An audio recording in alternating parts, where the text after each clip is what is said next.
Hi guys, welcome back. I just thought I'd give you a quick tour of my race rig. It all started off with this Dell PC, which was just a replacement for the household PC, which was many years old, and this was just a refresh. I bought this and then I downloaded Dirt Rally, and from there it just snowballed. This machine was just about good enough to run Dirt Rally on its most basic settings with an Xbox controller. That's all I had at the time, and I just wanted to do more with it. So I bought a GTX 960 graphics card, which it was completely transformed the machine. And once I had that, well, you just start, don't you? You just start, and then you're on a road, and you've got to keep going. And I'm still on that road. I'm still going. That's the only modification I've made to the PC, is the graphics card and of course the power supply to run it. Black Friday deal, I got the steering wheel, quite a really good price. That was about coming up to 3 years, about 2.5 years ago.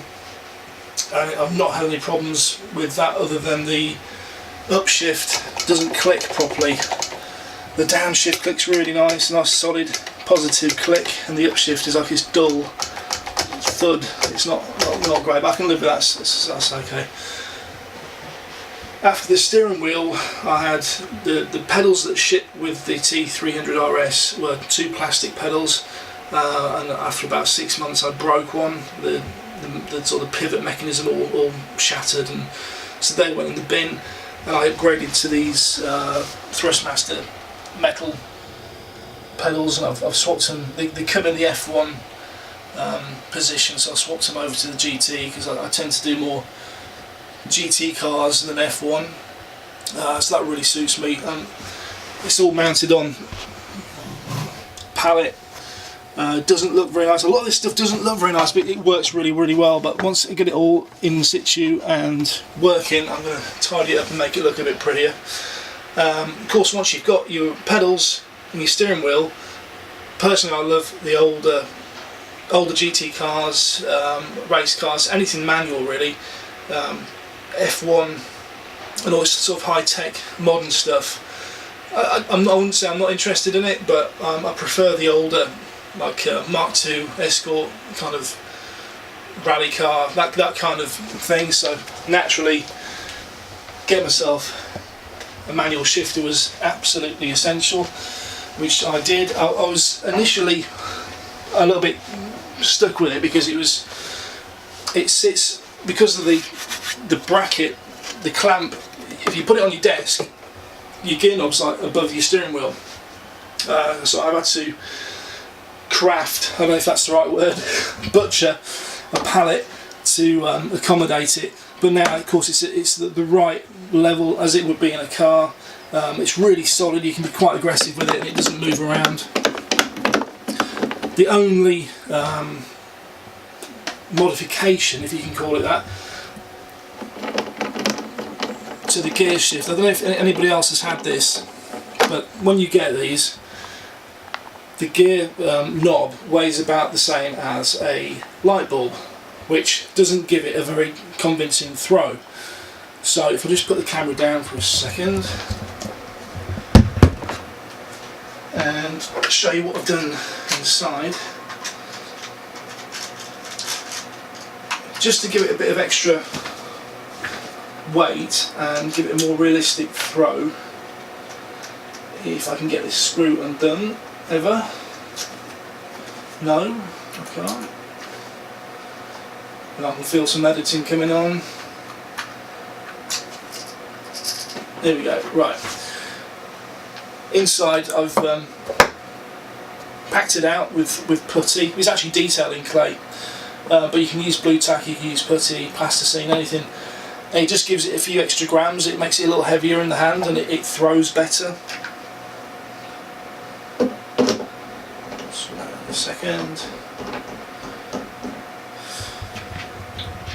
And then of course after that, all I was running was I had a basic monitor, and that was inadequate. To say, it was about 24 inch, and it did the job for a long time, but I was lucky enough that a family member was upgrading their TV, and this fella was going in the skip, would you believe? So I rescued this from complete destruction. It didn't cost me anything. To be fair, on the TV, it's not a particularly good TV. It's actually not even got a brand name. There's no badge on it. There's nothing. But it's probably like a 48 or 50 inch. I'm not entirely sure exactly what it is, but wow, what a difference! I mean, that made this system really. It's completely transformed. Going from a small screen to a larger screen is just brilliant. It's completely transformed. And then sound-wise, after using the little monitor with the tiny little puny speakers, I got myself this Rekhorn amp from the Shaker Centre. Focused on that, and this is a great little amp. It just runs it's a 2.1, so it runs 2 channels. I've got some Q acoustic speakers. I think I only paid probably about £100 for the speakers. They're more than adequate for this small room, and of course the 2.1 aspect of it runs down into the back of the chair, and I've got a shaker, bass shaker, which just adds a little bit of realism, especially at the bottom end of the sound. If you go over like the red and white rubbing strips, you feel it up through the chair, or if you sat at idle in the pits in like a big V8 or something, you can feel the engine through the chair. It was just the icing on the cake really. So of course the chair itself is a Sparco office chair. Build quality is pretty good. I'm quite happy with it. I've had that probably at least a year now, maybe a bit more. I had to take the coasters off the feet because it was actually sat a bit too high. But of course now it's not sat on the feet. The centre pillar is actually longer than the legs, so it actually rocks a little bit.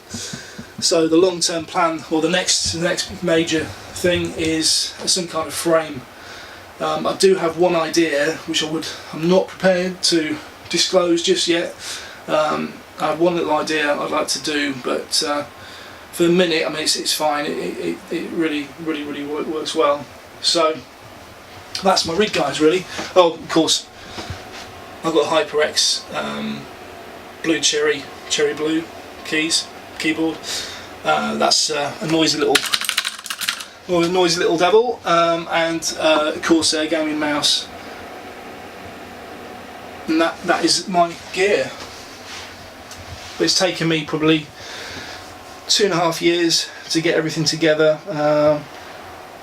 I'm so committed to this now that it's not really. I don't even really think the cost of it's not really an issue, because I spend, looking at my Steam account, hundreds and hundreds of hours doing this, so it's no problem at all. I don't begrudge any of the money I've spent, and it's actually not that hugely expensive, to be honest.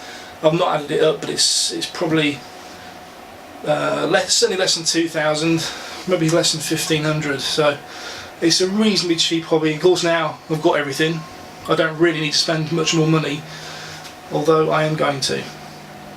Until next time, cheers for watching. Thanks, guys.